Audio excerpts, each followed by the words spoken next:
Babang Faruk. Gurunda ini Gurunda yang ngalahkan Jumamu itu saya. Panggil Gurunda RK. RK, jangan Gitu. kau buat gaya-gaya kayak gitu sama Bang. Aku udah kali-kali aku bilang RK. Abang Longor. Apologi itu, ya. Seluruh para apologi Kristen itu tak lebih. Udah gak usah banyak bacot dah, gak usah banyak bacot kamu. Ingat ya, Kita buktikan ya. tema kita adalah fakta penyalipan Yesus dan Isa ya. Tema kita ya. Iya, silakan Dinda. Siapkan datamu. Intinya Siapkan poin, datamu. Iya dengar Dinda. Iya Dinda dengar. Intinya poin yang mau disampaikan di sini, apakah Nabi Isa itu disalibkan? Benar-benar Bukan cuma itu, bukan cuma itu. Iya dengar dulu lah narasi. Secara general. Pemahaman. Iya, apakah? Iya tahu general, tapi kan poinnya itu kan tentang penyaliban ya. Benar nggak terjadinya penyaliban atas diri? General itu apa? Ya? Faruk, Benar general itu apa? Secara keseluruhannya kan. Berarti kau lumayan bukan longor. Dan juga. Loh, karena aku bukan umat seminggu sekali lagi, Dinda. Siapa yang umat seminggu sekali? Kau ngapain itu? Apa? Kau ngapain kau? Ngapain apa? Gue lagi nyantai. Udah ngomong dulu kan, kita lagi kasih panas dulu kan, sambil teman-teman tap layarnya teman-teman ya, tap. Iya, jangan nampak kau ngerokok kau. Siapa yang nanti kena rokok? Pelanggaran. Gak adanya yang rokok. Takut kali kau. Enggak, karena komal kita teman-teman komal kita ini riskan kali sama rokok. Jangan takut kamu. Belum apa-apa udah takut kamu. Jangan takut. Udah framing. Lagi ngopi santai.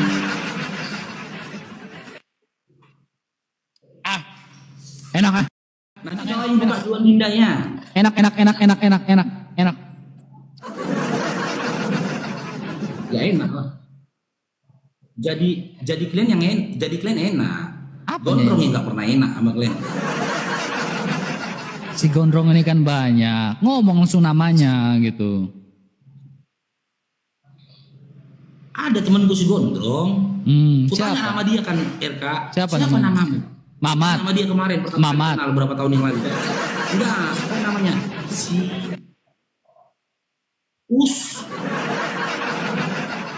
Oh, karena gini, dia pernah ngobrol si Mamat Usman. Si Mamat Usman. Belakangnya Iya, Mamat namanya Mamat Usman. Ada itu namanya di belakangnya. Ya, Usman. Oke, gas kita ya, gas ya. Jangan takut ya, teman-teman tap layarnya ya. Kita sampai jam berapa nih? 1 jam cukup gak? Sampai jam setengah 12. 1:30 aja paling lama ya. 11:30. Kau waktu Indonesia apa? Saya waktu Indonesia Tengah. Di tempatmu jam berapa itu? Udah jam 11 saya. Iya, di tempatmu jam berapa? Jam 11. Oh ya udah 1 jam berarti. Ya, sampai jam 12 ya. Sampai jam 12. Ya. Oke. Soalnya saya juga mau sholat jam 12, bukan umat mingguan. Chat. Oke teman-teman, akhirnya keluar juga si Faruk inilah. Gak ada yang mau berani debat dengan saya, ya. Hanya memang si muka tebal inilah yang berani mau debat dengan saya nih. Gak apa-apa lah. Si Nandar udah muka tebal ya. Si Faruk ya, gak apa-apa lah. Faruk ya sasaran selanjutnya lah, selain Nandar lah, gak apa-apa lah. Oke teman-teman, kita lagi berdiskusi tentang fakta penyalipan Yesus, fakta Yesus dan Isa. Ya, kalau fakta Yesus dan Isa berarti kita membahas secara indikator-indikatornya. Ya, tentang keberadaan Isa, tentang keberadaan Yesus. Ya, jangan panik Faruk, belum apa-apa udah mulai panik. Ya, jadi ini bicara tentang fakta antara Yesus dengan Isa, ya, yang menyatakan bahwa Isa pernah ada, Yesus pernah ada berdasarkan historikalnya masing-masing. Ya, saya harap Faruk akademis bisa menunjukkan datanya. Ya, lagi saya mengambil data di dalam Alkitab, sudah jelas ada. Ya, begitu si Faruk kalau mengambil data tentang Isa di dalam Al-Quran, sudah pasti ada. Ya kan? Tetapi saya ingin menanyakan fakta yang lebih detail, fakta yang lebih jelas, ya, tentang siapakah Isa Al-Masih ini. Ya, Isa Al-Masihmu ini di mana? Eksis di abad keberapa? Ya, jangan sampai gak salah toh kita mencurigai praduga tak bersalah, ya kan? Ya, saya tanyakan, Isa Al-Masih ini pernah ada nggak? Buktinya apa? Kalau Isa Al-Masihmu pernah ada, ini kita baru membahas satu tokoh saja tentang Isa Al-Masih. Kita belum bahas tokoh-tokoh yang lain.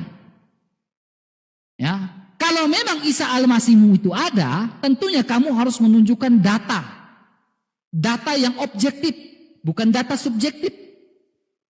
Ya, kalau data subjektif itu data primer. Kau ambil di Al-Quran bisa, saya ambil di Alkitab bisa, itu subjektif. Saya minta data yang objektif, bahwa Isamu itu benar-benar ada. Jangan sampai Isamu tidak pernah ada.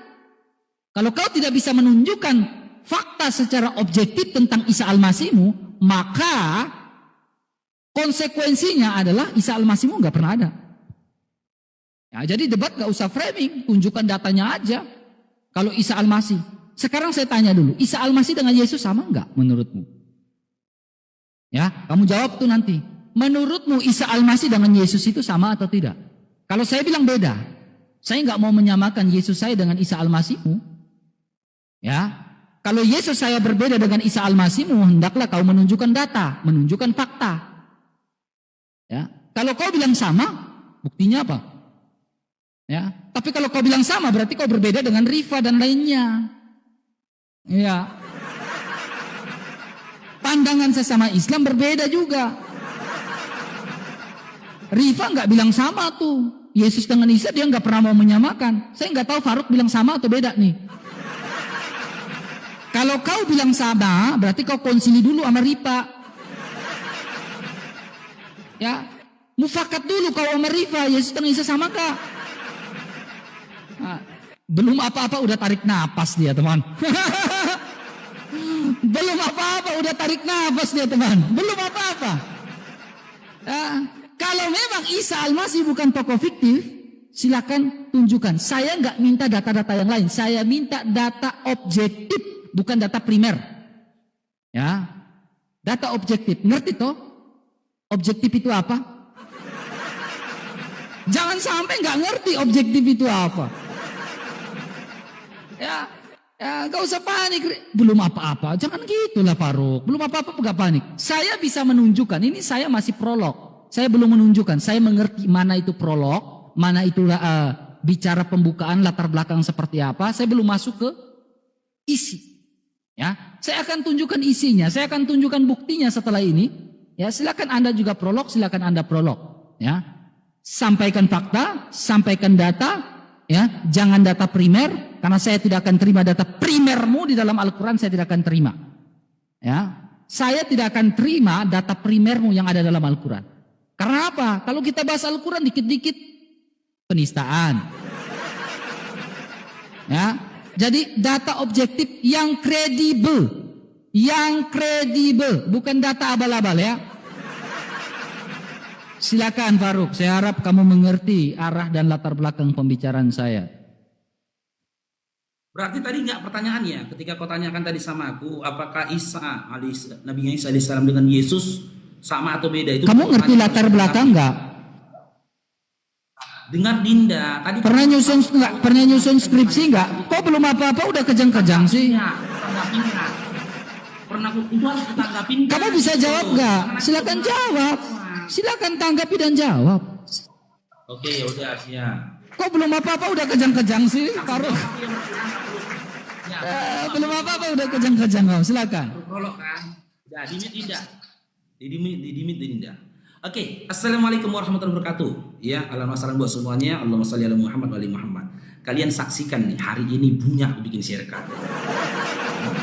Tadi dia menyatakan teman-teman, datanya itu harus data yang valid, kata dia. Yang objektif. Dia tidak mau data yang tertulis di dalam kedua kitab suci, Quran maupun Bible. Ya, karena kalau data dari kitab kata dia, kitab suci dia kata dia kan, seakan mengarah ke sana. Itu adalah data abal-abal RK. Di pengadilan manapun kau bawa RK, data yang kredibel dan valid, ya, itu adalah kitab suci itu sendiri. Kalau kita mau berbicara tentang Yesus dan juga Nabi Isa alaihissalam, kita komparasi data yang tertulis dalam Quran dan apa yang dikatakan di dalam Bible kau sendiri. Bukan data di luar itu.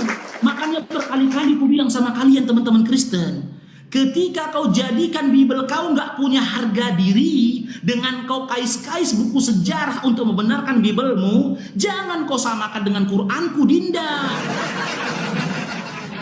Seluruh manusia dan seluruh negara menganggap Bible itu nggak punya harga diri.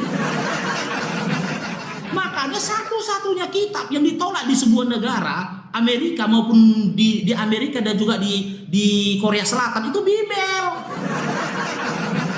Jangan kau gunakan sudut pandangmu ketika memandang Bible, kau paksakan menjadi sudut pandangku ketika aku memahami Al-Quran. Oke, berarti fix ya.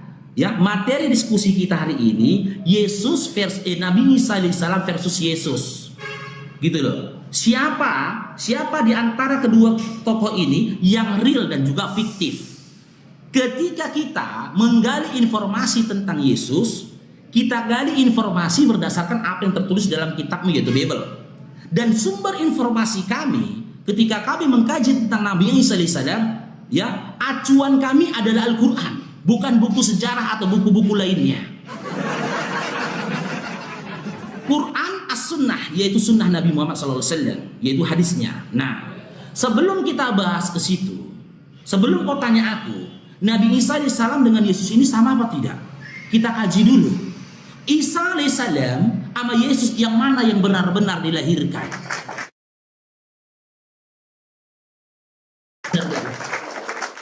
Aku mulai dari Nabi Isa alaihissalam dulu, ya.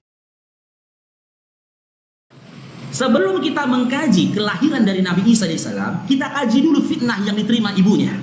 Di mana ibunya ini hamil tanpa seorang suami. Dan kisah itu tertulis dalam surah Maryam. Nah, bagaimana seorang Maryam bebas dari hukum rajam Yahudi pada saat itu? Sementara dia hidup di tengah-tengah Yahudi dan di bawah hukum Yahudi. Al-Quran menjelaskan secara detail. Dimulai dari surah Maryam ayat 16 sampai ayat 34. Di mana ketika dia mengetahui kehamilannya, dia pergi ke tempat yang jauh. Itu penyebab pertama dia selamat dari hukum rajam. Yang kedua, ya, mukjizat yang dilakukan Nabi Isa alaihissalam ketika masih dalam buayan. Ketika Maryam kembali ke kampung halamannya, Isa ibnu Maryam berbicara pada masa itu tertulis dalam Al-Quran surah Maryam ayat 30 sampai 34. Qala inni abadullah, ini ataka. Qala inni abadullah atani alkitab wa ja'alani nabi. Aku ini adalah seorang nabi. Kepada aku akan diturunkan kitab itu Injil, dan aku akan diberkahi dimanapun aku tinggal. Sekarang aku tanya RK, jika memang Yesus pernah dilahirkan, sampaikan kepada kami bagaimana Maria ibunya Yesus bebas dari hukum rajam Yahudi. Sementara dalam Ulangan 22 dari nomor 15 sampai 30 sudah ditentukan hukum rajam Yahudi, di mana wanita yang berzinah, kata zinah, hamil tanpa seorang suami atau yang kedap laki lain, itu harus diseret di depan pintu rumah ayahnya, dilempar batu sampai meninggal. Jika memang Maria pada saat itu hamil, benar-benar hamil tanpa seorang suami, seharusnya dia sudah dirajam, dilempar batu sampai meninggal depan rumah ayahnya. Jika itu benar-benar terjadi, seharusnya Yesusmu nggak pernah dilahirkan. Jawab RK ya. Bagaimana Maria, ya, yang hamil tanpa seorang suami, hidup di tengah-tengah Yahudi, di bawah hukum Yahudi, bebas dari hukum rajamnya Yahudi? Silakan, keras sekali ini. Bahkan dosen kau pun tidak akan bisa menjawab ini. Silakan. Mantap. Mantap. Oke, giliran saya ya. Silakan, Faruk pencet. Faruk, ya. Ternyata Faruk tidak berani keluar daripada arah historikal dan sejarah. Ya. Faruk tidak berani keluar dari arah historikal dan sejarah. Kenapa saya bilang Faruk tidak berani? Karena memang historikal tentang Isa Al-Masih nggak ada. Benar gak Faruk? Ada nggak catatan historikal tentang Isa Al-Masih? Kamu hanya berputar itu seputar kitabmu saja. Katanya diskusi akademis, katanya diskusi ilmiah, tetapi masih keras si Rifa lah ini. Masih keras si Rifa. Rifa berani objektif, gak membawa Al-Qurannya. RK, jangan subjektif RK, objektif RK. Jangan bawa Al-Quran maupun bawa Alkitab. Berarti masih keras si Rifa. Kalau ini katak dalam tempurung teman. Kenapa saya bilang katak dalam tempurung? Gak ada ilmunya membahas sesuatu yang akademis dalam fakta historikal. Gak ada ilmunya. Dari tadi gak bahas dia fakta sejarah. Itu subjektif sekali Faruk. Dengar baik-baik. Saya gak mau membahas sesuatu yang subjektif. Dengar baik-baik. Saya minta sesuatu yang objektif. Saya gak mau sesuatu yang subjektif. Saya tanya dari awal ya. Isalmu itu dicatat oleh fakta historikal, fakta sejarah, siapa yang mencatatnya? Adakah fakta sejarah yang mencatat tentang Isa Al-Masih? Makanya kalau disuruh sekolah Faruk. Sekolah umum, biar belajar secara ilmu pengetahuan umum. Maaf. Saya bahas tentang fakta yang objektif bukan fakta subjektif.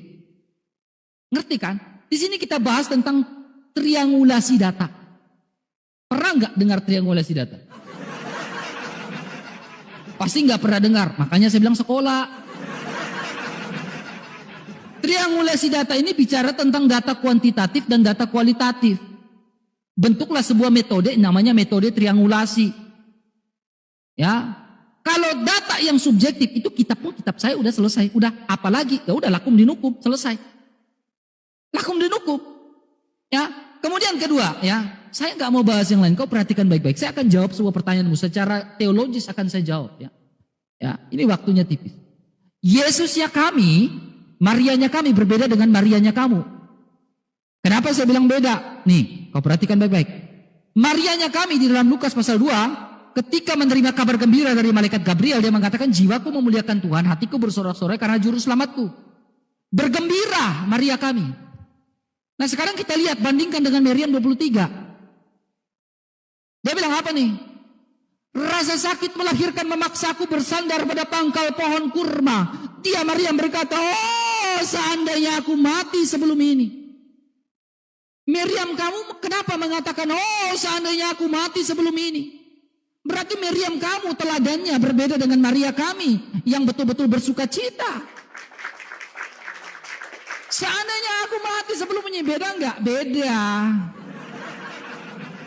Tapi ini gak enak, gak keras kita kalau bahas ini. Ya, kita bicara tentang, kau bicara tentang ilmu hukum kan? Berarti kita bicara tentang dwiganda saksi nih. Fakta, berarti dwiganda saksi. Ya kan? Catatan, saya ulang lagi, catatan sejarah mana yang mencatat tentang Isa Al-Masih?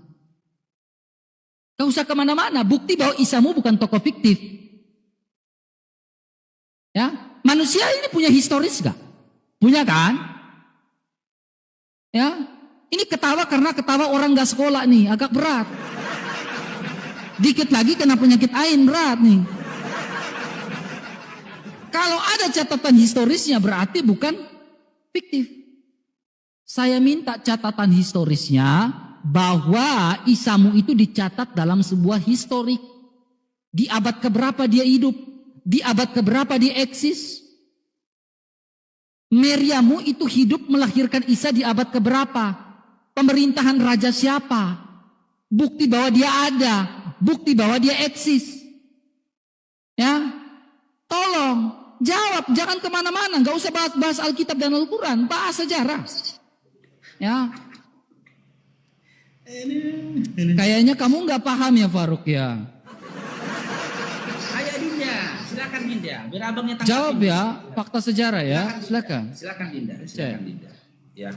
Sebenarnya saya pribadi saya pribadi itu prihatin dengan narasinya RK.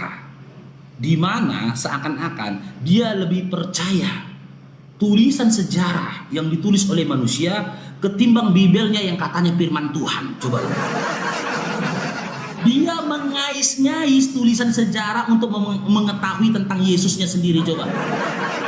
Makanya aku bilang, satu-satunya kitab yang gak punya harga diri tapi dikatakan kitab suci, Bibelnya si RK. Seakan-akan narasimu mau menyatakan Bibel kau itu tidak mampu menjelaskan dengan logika bagaimana Maria hamil, bagaimana Yesus lahir, bagaimana Yesus tumbuh dan berkembang. Gak mampu Bibel kau. Gak mampu. Saran aku RK, ganti saja Bibel kau dengan buku sejarah. Ya. Saranku jemaat itu ketika pergi ke gereja, suruh bawa buku sejarah saja. Buku sejarah yang dituliskan oleh Paltunus Paltulnit bahwasanya Yesus itu begini begitu. Pakai akal kau Dinda. Sumber kredibel itu kitab suci. Kalau kau akui Bibel kau bukan kitab suci, selesai kita. Tak pantas Quran yang kitab suci didampingi atau dikomparasi dengan kitab yang bukan kitab suci. Sampai kapanpun, bahkan sampai mati pun, aku akan tetap pada pendirianku. Ketika kami mau mencari tahu tentang Isa ibnu Maryam, sumber kredibelnya itu Al-Quran. Buku sejarah itu kutolak. Ku injak-injak di buku sejarah berkata. Ku injak-injak. Karena itu tulisan manusia, sudah tulisannya manusia, narasi dari manusia. Dan bisa jadi penulisan yang disampaikan berdasarkan suka atau tidak sukanya terhadap tokoh yang diceritakannya. Gitu deh. Terus kau bercerita mau komparasi apa yang dikatakan Bibel kau di dalam kitab Lukas 2, apa yang dikatakan Al-Quran ketika Maryam itu melahirkan. Yang masuk logika itu melahirkannya Maryam.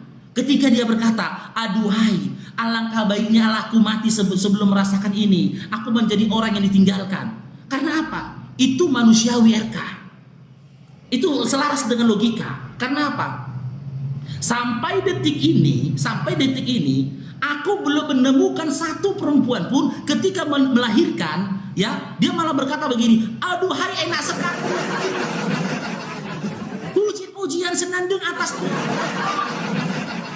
Itu logika yang disampaikan Al-Quran, logika. Di mana Maria merasakan sakit, sementara kisah tentang Maria di Bibel kau lawak-lawak.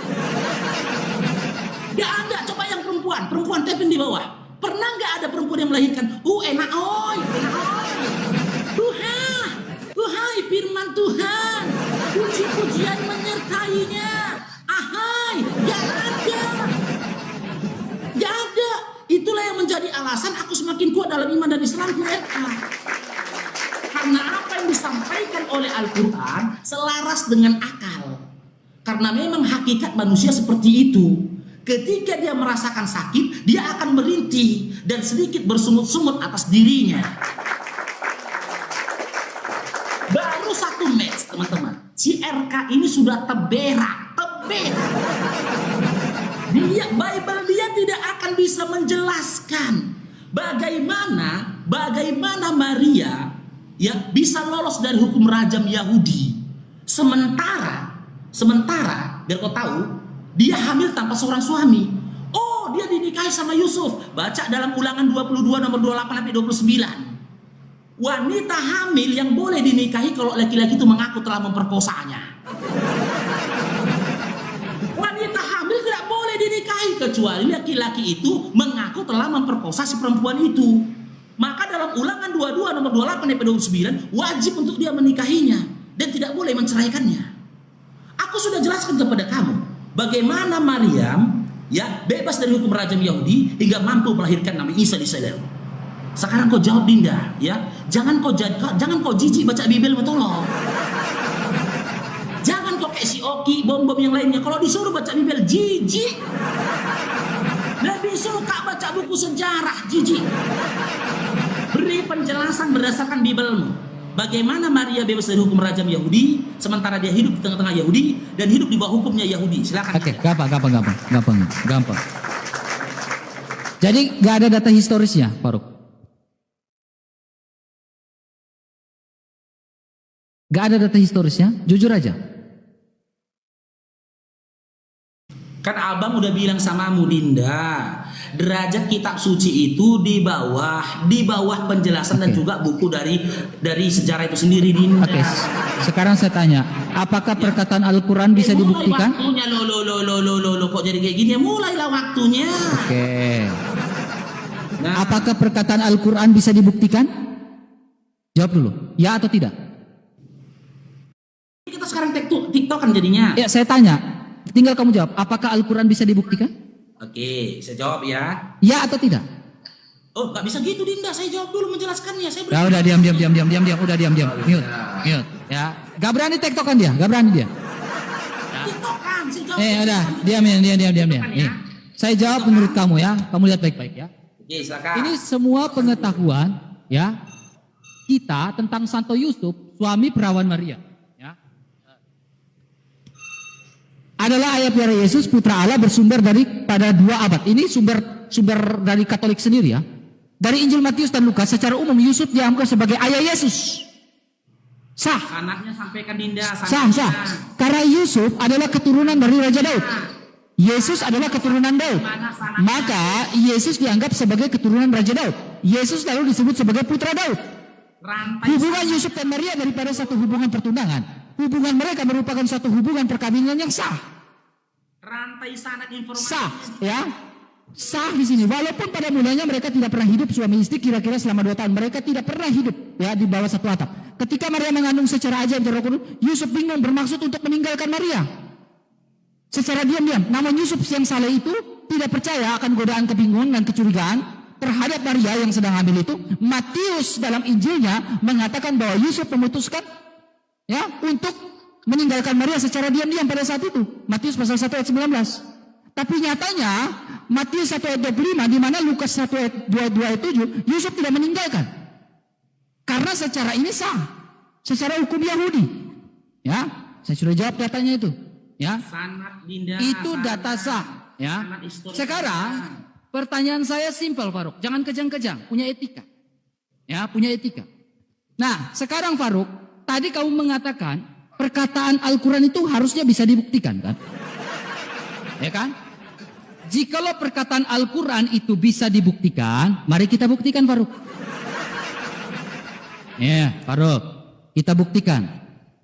Kamu kan tidak mau mengambil fakta sejarah. Saya ingin buktikan nih, Faruk.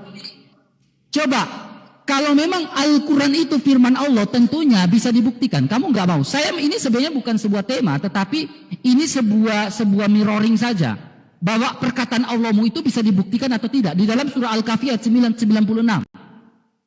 Di mana dia bilang apa nih oleh surat Al-Kahfi? Berilah aku potongan-potongan besi, hingga ketika potongan besi itu telah terpasang dan rata. Dengan kedua puncak gunung itu, Zulkarnain di sini berkata, tiuplah api itu. Pertanyaan saya, Faruk, jangan takut. Ketika Zulkarnain membangun sebuah tembok besi, Faruk, ya, di mana tembok besi yang dibangun oleh Zulkarnain itu? Ya, itu hanya sebatas mirroring, karena kamu tidak terima sejarah. Saya ingin tanya, ya, bentuk fisik dari tembok besi yang dibangun Zulkarnain itu di mana? Kan kamu minta Al-Quran, Al-Quran pasti bisa menjawab itu dong. Tembok besi yang dibangun Zulkarnain itu mana? Ya, saya hanya minta, kalau kamu tidak terima fakta sejarah nih, apakah tembok besi itu juga hanya sebatas hayalan? Katanya firman Allah harus bisa dibuktikan dong. Ya, jangan kejang-kejang, kita diskusi ilmiah, akademis di sini, Faruk. Dari semenjak live sampai sekarang, Faruk tidak menunjukkan bukti sama sekali, teman-teman. Nah ini, udah mulai bingung dia. Kamu nggak ada etika, kamu udah mulai kejang-kejang nih. Lah, kamu mute dong. Oh, tadi kau bilang kita TikTokan. Oh, kamu mau TikTokan? Oke, kita matikan TikTokan ya. Saya matikan ini, kita TikTokan. Lagi RK. Kau nggak fokus? Nggak fokus, lagi. nggak, ini. Yaudah, Harus. habiskan waktumu, nanti waktu. Gak usah, kamu potong saya dari tadi. Kita tektokan aja. Habiskan waktumu. Oke, Kita sekarang tektokan kira aja. ya. Kamu mengganggu saya. Karena di awal kau bilang ayo kita TikTok. Saya tanya sekarang, historical dari Isa Al-Masihmu di mana? Oke, saya jawab ya, jangan dipotong Jawab. kita ya. Oke. Ah. Surah Al-Quran, surah Al-Baqarah ayat 185. Al-Quran itu adalah hudan linnas, hudan, petunjuk annas untuk manusia. Ketika aku manusia mencari tahu petunjuk tentang kisahnya Isa ibnu Maryam, maka sumber kredibelku adalah Al-Quran. Oke.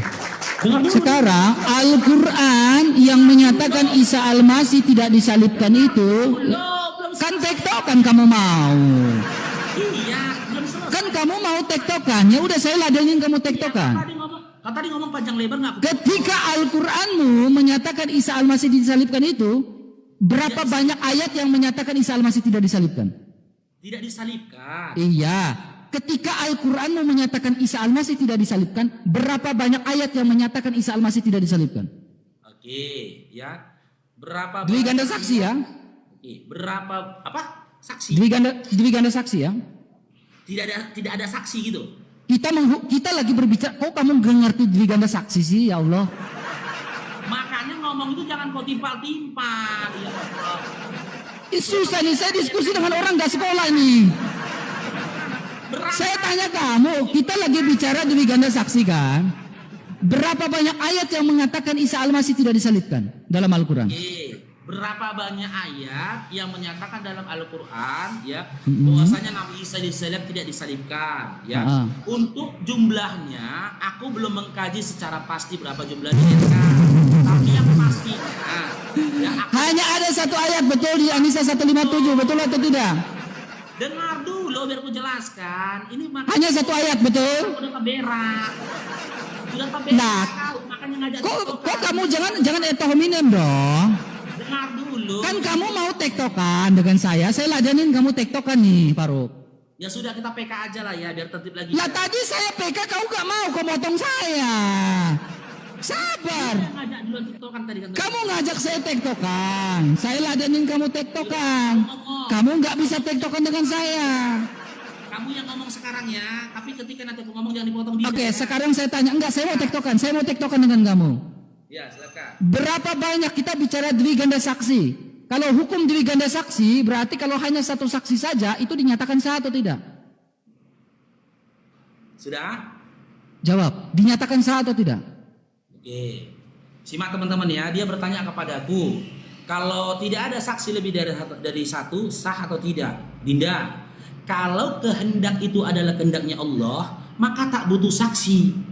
Seorang saksi itu ada untuk mempertanggungjawabkan sesuatu kepada manusia. Tuhan mempertanggungjawabkan kehendak dan ketentuannya kepada siapa? Retorika, angin tak punya KTP, retorika terus. Makanya aku bilang kau sudah tahu. Saya nggak tanya itu. Tak mampu Bibel kau menjelaskan, nggak bisa kau menjelaskan dari Bibel kau bagaimana Maria bisa melahirkan, ya sementara dia tanpa seorang suami. Terberak kau kemana-mana. Udah terberak kau kemana-mana, lari kau udah kemana-mana. Ini kau kasih kau datanya ya, Ulangan 22. Nih Dinda, kau udah nggak kondusif lagi, kau udah ngajak gaduh kau. Nih, Ulangan 22 nomor 13 sampai 30. Nih. Ini. Kenapa kok ngambil data di luar dari Bibel data kau? Nah, kita lagi diskusi fakta objektif, bukan fakta subjektif. Nih. Hukum perkawinan. Ulangan Kita sedang berbicara di sini, Faruk. Ini tentang Faruk, perkawinan. kita sedang berbicara di sini fakta objektif, bukan fakta subjektif, Setelah Faruk. mengakhiri perempuan itu menjadi benci Ya, kepadanya. kamu lari kemana-mana, Faruk. 26 nih. Ya, saya sedang. Nih.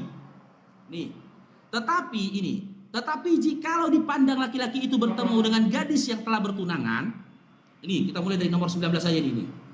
Ayat nomor 22. Ya, apabila seorang kedapatan tidur dengan seorang perempuan yang bersuami, maka haruslah keduanya dibunuh.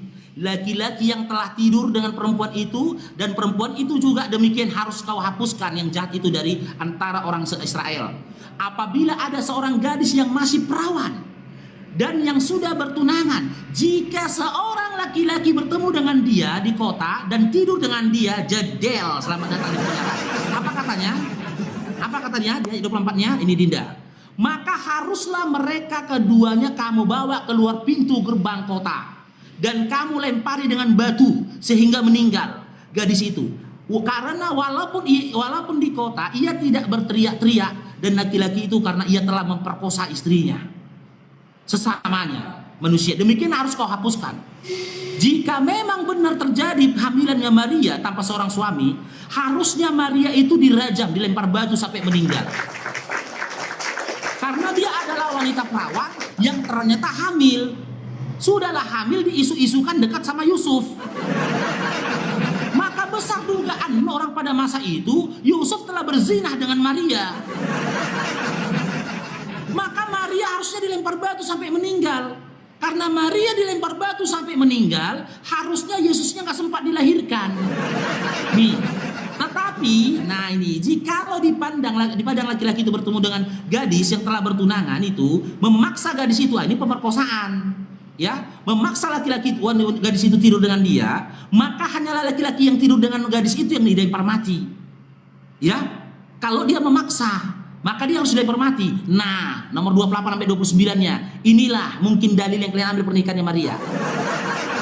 Apabila seorang bertemu dengan seorang gadis yang masih perawan, Maria perawan nggak? Perawan. Dan belum bertunangan, memaksa gadis itu tidur dengan dia dan keduanya kedapatan, maka haruslah laki-laki yang sudah tidur dengan gadis itu memberikan 50 sikal perak kepada ayah gadis itu.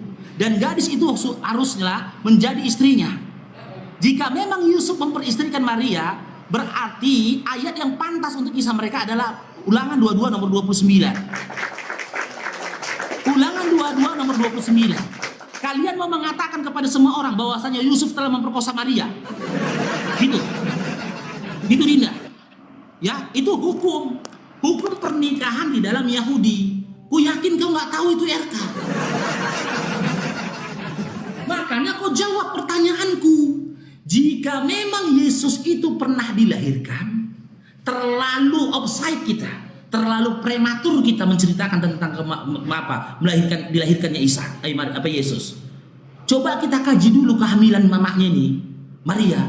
Bagaimana Maria yang orang Yahudi, tinggal di tengah-tengah Yahudi, hidup di bawah hukum Yahudi, bebas dari hukum rajamnya Yahudi. Jawab, Dinda. Apa kamu mute sendiri, kamu ngomong sendiri, jawab sendiri. Dia suruh saya jawab. Dia mute saya, dia ngomong sendiri, dia jawab sendiri. Ini nih kayak gini. Nih. Nih kayak gini, dia on. Ya. Bagaimana bisa? Lihat, dia tanya sendiri nih. Dia mute saya nih. Dia mute saya, dia tanya sendiri, dia jawab sendiri. Begini, tengoklah kan, begitu diskusi sama aku, dia nggak kooperatif dia, Bang. Baru 2 match udah terberak dia. Tadi dia yang ngajak tiktokan, betul nggak? Ya kan, dia ngajak tiktokan, kita maui tiktokan, sudah. Setelah tiktokan, aku bilang aku mau menanggapi, nggak dikasihnya juga, coba. Ini yang katanya ngalahkan Bang Zuma ini. Mencret berak-berak, makanya aku bilang semua apologet oten itu hanya mainan buatku, cuman mainan. Karena dia nggak dapat gift tadi PK, naik darah dia. Coba, kan ditinggalkannya ini, gitu loh. Runutan disiplin ilmu ditinggalkannya. Bagaimana bisa dia lebih berpegang kepada buku sejarah daripada Bibelnya sendiri, cobalah. Katanya orang sekolah, dia lebih berpegang kepada buku sejarah daripada Bibelnya sendiri. Makanya aku aku bilang, apologet Oten sekarang udah jijik baca Bibelnya, Ji. Karena apa dia jijik baca Bibelnya? Karena Bibelnya tidak bisa menjelaskan apapun. Bibelnya gak bisa menjelaskan apapun. Oh, kok model pertanyaan kayak gitu? Aku pun juga bisa nanya kayak gitu, mirroring kayak gitu, gitu loh. Kita ambil kitab Yesaya ya. Ya.